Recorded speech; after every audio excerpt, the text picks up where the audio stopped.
At 6, the BBC tracks down the neo-Nazi who played a key role on the social media account that helped spark a summer of violence in parts of the UK.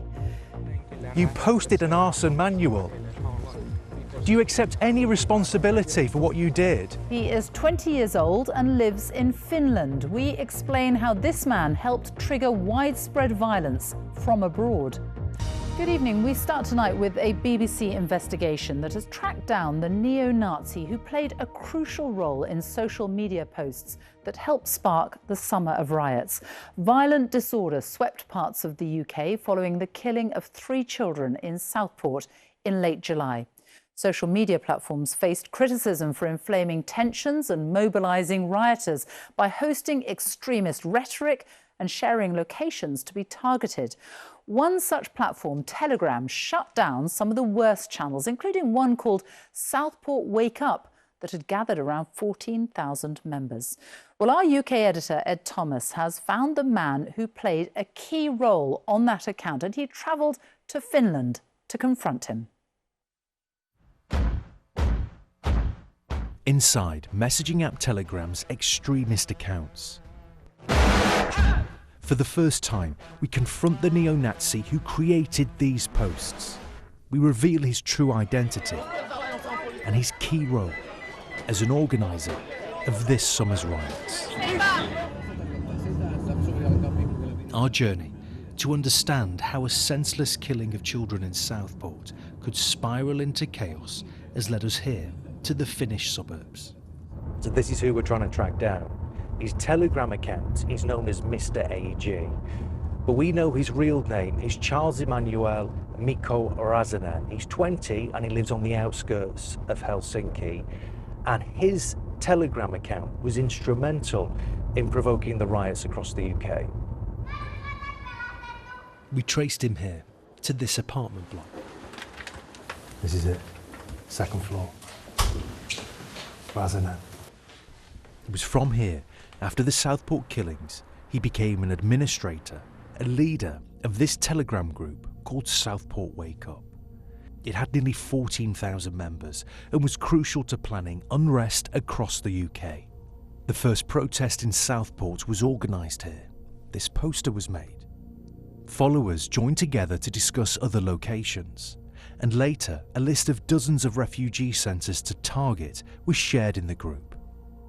Alongside this, Mr. AG posted this manual titled Arson.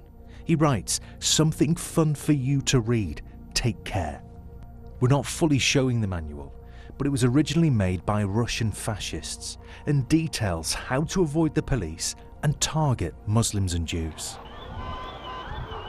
By now, riots had broken out across the UK for days, a country in crisis, gripped by violence. Let's have it! Go. After 2 days of waiting, Mr. AG Charles-Emmanuel Mikko finally appeared. Mikko, BBC News. I've said that in the email I do not legally consent to any interviews, and if this continues I will get a restraining order. What do you want to say to people in I will get a Southport? restraining order. Do you regret your posts? I will get a restraining order if you continue. Do you have any regrets? I will call the police now. What do you want to say to people who were injured in these riots? Mr. AG pinned the arson manual to the top of the Southport Wake Up group for thousands of members to read. And look at the posts below. One says, "I'm ready for these migrant boys." Another says, "You invaders are a stupid bunch underestimating whites." You posted an arson manual. Sir, I'm calling the posted police. an Please arson leave me manual. alone. I'm calling the police. Are you I a am calling the neo-Nazi? police. Are you a neo-Nazi? Joo, kuuluuko? And here are Mr. AG's personal Telegram accounts. He celebrates Hitler. He promotes the neo-Nazi Nordic resistance movement, a group proscribed as terrorists in the USA. During the riots, he sent this advice to people going out on the streets: remember your mask, keep your hoodie up. He also posted dozens of voice notes. National Socialism. It's about survival. Others, we're not playing in full, were extremely offensive and anti-Semitic. I wish that the genocide of Jews were not Mikko, do you want to say anything to people in Britain? You're an administrator of the Southport Wake Up page on Telegram. You posted an arson manual. Do you accept any responsibility for what you did? Have you got anything to say to people in Britain? Police officers were injured. As families were grieving the deaths of their children, you were posting arson manuals. You have posted anti-Semitic reports. You have celebrated Adolf Hitler's birthday. What do you want to say to people in Britain? Nothing to say from Mr. AG. We left him on the phone, calling for the police, accusing us of harassment. So, there appears to be no regrets, no apology from one of the key agitators of the UK riots, now here in Finland, seemingly out of reach of the British authorities. Finnish police wouldn't comment, but said it was aware of the matter. The UK government told us it wouldn't let the internet serve as a haven for those seeking division in our communities. But Mr. Rasanen is free, and his Telegram social media accounts are still open for him to use.